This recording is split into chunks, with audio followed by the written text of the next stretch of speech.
भारत के सैन्य इतिहास की एक दूसरी सबसे बड़ी डिफेंस डील S-400 के बाद जो आ रही है वो है ड्रोन की, जो कि आप जानते हैं मॉडर्न वारफेयर के लिए, जो मॉडर्न वारफेयर जिसे हम फिफ्थ जनरेशन वारफेयर कहते हैं। जैसे कि अभी जो अजरबैजान और अर्मीनिया के बीच में जो वॉर हुआ था उसमें हमने देखा था कि जो ड्रोन सप्लाई किए थे तुर्की ने, उनका एक क्रिटिकल रोल रहा था अर्मीनिया और अजरबैजान के युद्ध में। जैसे कि हम जानते हैं हमारी जो सरहद है वो चीन पाकिस्तान से मिलती है। ठीक है, इस साइड हमारा पाकिस्तान आता है बॉर्डर के, और इस साइड पूरा जो हिमालयन रीजन है वो चाइना बॉर्डर से मिलता है। और अगर हम नीचे जाएं तो इस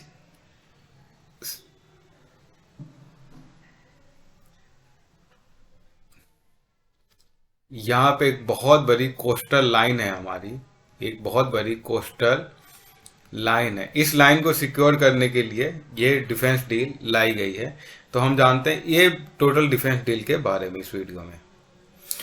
तो ये काफ़ी जब इंडिया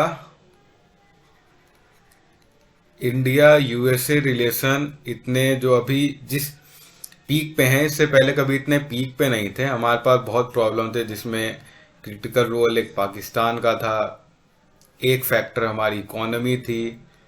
ठीक है, और काफ़ी चीज़ें 1971 की वॉर के बाद जिस हिसाब से यूएसए ने सपोर्ट किया था पाकिस्तान को, उस वॉर के बाद काफ़ी सिनेरियो बदला है। अब 2021 में काफ़ी चीज़ें चेंज हो चुकी हैं। तो ये आप देख सकते हैं उसमें, जैसे कि हमने अपाचे हेलीकॉप्टर, अपाचे, चिनूक, ठीक है, MH रोमियो हेलीकॉप्टर,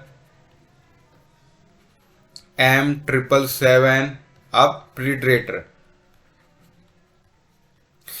ये जो है, ऐसा नहीं है कि आपके पास पैसा है आप इसे खरीद सकते, नहीं। इसके लिए आपको यूएसए का स्ट्रेटेजिक पार्टनर होना बहुत जरूरी है। अगर आप देखिए इंडिया और यूएस रिलेशनशिप में देखें, तो अगर आप इनके दोस्त नहीं हैं तो ना ही आपको अपाचे देंगे, ना ही चिनूक देंगे, ना ही MH रोमियो हेलीकॉप्टर, M777, ये सारी जो टेक्नोलॉजी है इनके लिए एक वर्ड इस्तेमाल होता है, state of the art. State of the art, state of the art technology है, इन्हें यूएसए किसी को भी आराम से नहीं देता। अभी देखिए भारत के बीच कॉम कासा, लैमोआ, ये सारे एग्रीमेंट साइन हुए थे। उसके बाद से हम इन डीलों की तरफ आगे बढ़ रहे हैं। तो ये खबर है वियॉन, जो कि एक न्यूज पोर्टल है। आपको बहुत सारे आर्टिकल मिल जाएंगे, बहुत सारे आर्टिकल ऑनलाइन अवेलेबल हैं जो कि इसकी ऑथेंटिसिटी को प्रमाणित करते हैं कि यह खबर 100% ट्रू है।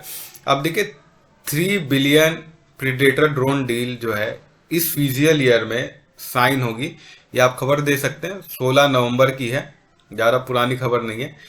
तो ये 3 बिलियन की है। ये काफ़ी लंबे टाइम से बात चल रही थी, बट कभी रेट को लेके, कभी जो प्राइस है उसको लेके निगोशिएशन चल रहा था, वो काफ़ी हद तक फाइनल हो चुका है। अगर हम देखें तो भारत इस वेपन को क्यों ले रहा है, देखिए अभी हमारे जो डीआरडीओ है, डीआरडीओ, ये देखिए रुस्तम ड्रोन पे काम कर रहे हैं, रुस्तम 1 और 2 पे। अभी आपने देखा था रुस्तम 2 का एक सैटेलाइट नेविगेशन लैंडिंग हुई थी रुस्तम ड्रोन की। ठीक है, तो ऐसा नहीं है, डीआरडीओ काम कर रहा है। अब देखते हैं इसकी खासियत। देखिए अगर आप अमाउंट को देखें, ठीक है, तो ये 22,000 करोड़ रुपए, मतलब 3 बिलियन जो होंगे वो अगर हम कन्वर्ट करें अप्रोक्स, तो 22,000 करोड़ की डील है। इतनी महंगी है। हाँ, महंगा बहुत ज्यादा है, बट इसकी जरूरत भी है। देखिए, हमारी सेना के 3 अंग होते हैं, आर्मी, नेवी और एयर फोर्स। इन तीनों अंगों के लिए 30 ड्रोन खरीदे जा रहे हैं। 10-10 ड्रोन तीनों अंग को दिए जाएंगे। और जैसा कि अभी जब लद्दाख स्टैंड ऑफ चल रहा था, हमारा लद्दाख स्टैंड ऑफ चल रहा था, तब एक खबर निकल के आई थी कि 2 सी गार्जियन ड्रोन जो कि इंडियन ओशियन में तैनात थे, ये हमारी नेवी यूज कर रही है। ये सी गार्डियन इसका अनआर्म्ड वर्जन होता है, अनआर्म्ड वर्जन होता है जिसमें हथियार नहीं लगे रहते हैं। और जो भारत ने प्रेडेटर ड्रोन ही क्यों सेलेक्ट किया, क्योंकि ये 35 घंटे का, आप देख सकते हैं 35 घंटे का इंड्योरेंस देती है। और ये 2019 से अभी तक बात चल रही थी और इसका अब जाके फाइनलाइज हुआ है। तो आप देख सकते हैं जो सी गार्जियन ड्रोन है ये इतना स्पेशल क्यों है। ये 35 घंटों तक उड़ सकता है। 1746 केजी, ये 1746 केजी का पेलोड लेके उड़ सकता है, ठीक है। और कई सारी नेवी जैसे कि अगर आप देखें यूएसए, यूके, इटालियन, इसके बाद ये आप देख सकते हैं फ्रांस, नासा और अब इंडिया इस ड्रोन का इस्तेमाल करने जा रहे हैं, क्योंकि ये एक लौता ऐसा ड्रोन है जो कि 50,000 फीट पे उड़ सकता है। आप देखते होंगे प्रीवियस वीडियो में मैंने बताया था कि जो हमारा सियाचिन है ये है 10,000 फीट पे एबव द। तो आप ये देख सकते हैं कि ये ड्रोन जो है हमारे लिए कितना वैल्यूएबल है। और इस ड्रोन की जो सबसे खास बात है कि ये 240 नॉट की स्पीड से ये ड्रोन उड़ सकता है, इसमें कोई दिक्कत नहीं है। इसके कई अलग अलग नाम है, जैसे कि इसके कुछ अगर बात करें यूएसए इसे रीपर कहता है, ठीक है।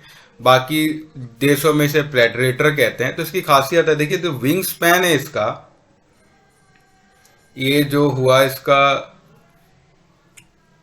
विंग स्पैन, ये यहां से यहां तक, ये देखिए 20 मीटर का है। लेंथ है इसकी, जो लेंथ हो गई इसकी ड्रोन की, वो हो गई 36 फीट यानी कि 11 मीटर। इसमें एक टर्बोसाफ्ट इंजन का इस्तेमाल होता है, ठीक है। जो टर्बोसाफ्ट इंजन है इसका, वो यहाँ पे लगा रहता है, यहाँ पे इसका इंजन होता है, जैसे आप देख सकते हैं इस फोटोज में। ये इसका टर्बोसाफ्ट इंजन है। पेलोड कैपेसिटी इसकी बहुत ज्यादा है। ये अपने साथ कम से कम की अगर बात करें, जो डाटा अवेलेबल है उसके हिसाब से ये 1700 केजी तक का पेलोड लेके जा सकता है। आप देख सकते हैं इसके जो मैक्सिमम एटीट्यूड है इतना है, 240 नॉट है, 27 घंटे। एक्चुअली जो 27 हावर्स है, ये जो जनरल एटॉमिक ये कंपनी है, ये इसको बनाती है। जनरल एटॉमिक इसको बनाता है। एक्चुअली इसका जो है 27 से 35 घंटे का इंड्योरेंस दिखाया गया है। वो डिपेंड करता है इसके कि आपने कितना इसमें पेलोड दिया है, ठीक है। अब इसके फीचर्स देखें कि भारत को क्यों चाहिए ये, तो देखिए जो यूएसए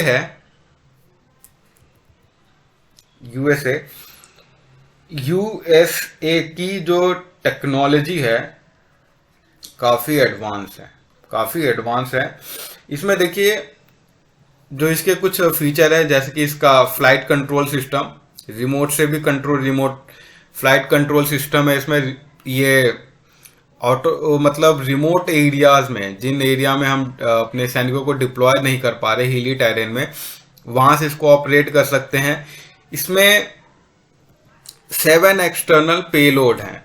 अगर आप देखें जो रीपर है यहाँ पे इस टाइप के 7 एक्सटर्नल पेलोड हैं जिसपे हथियारों को लगाया जा सकता है। इसकी जो सबसे बड़ी खासियत है कि C-130J जो हमारा ट्रांसपोर्ट एयरक्राफ्ट है, अभी आपने देखा होगा कि पूर्वांचल एक्सप्रेसवे का जो इनॉग्रेशन हुआ था वहां पे इस तरह से कुछ फोटोज आई थी सामने, ये वाली, ये है हमारा C-130J सुपर हरकुलिस। ये भी अमेरिका से लिया गया था। ये इनके अंदर मतलब आप देखेंगे इसके पीछे से दरवाजे खुलते हैं ऐसे, और ये स्पेशल फोर्सेस के लिए बहुत यूजफुल है। ठीक है, इसके बारे में भी मैं बताता हूं आपको। जैसे C-130J है, ये हमारे पास 2007 में डील फाइनल की थी हमने इसके। अभी हमारे पास टोटल 12 एयरक्राफ्ट हैं, और ये छोटे से रनवे, ऊपर खाबर रनवे पे भी ये एयरक्राफ्ट बहुत आसानी से टेक ऑफ और लैंड कर सकता है। इसके लिए देख सकते हैं आप 914 मीटर की ही जरूरत होती है। और अभी जो पूर्वांचल एक्सप्रेसवे था इस पे इसकी लैंडिंग कराई गई थी। ये जो है इसके अंदर डिप्लॉय किया जा सकता है, और ये सेल्फ डिप्लॉय हो सकता है। तो इन्हीं सभी फीचर्स की वजह से जो हमारी एयरफोर्स है इसको कंसीडर कर रही है। तो देखते हैं, होप सो बहुत जल्दी ये डिफेंस डील साइन हो जाएगी। वीडियो देखने के लिए आपका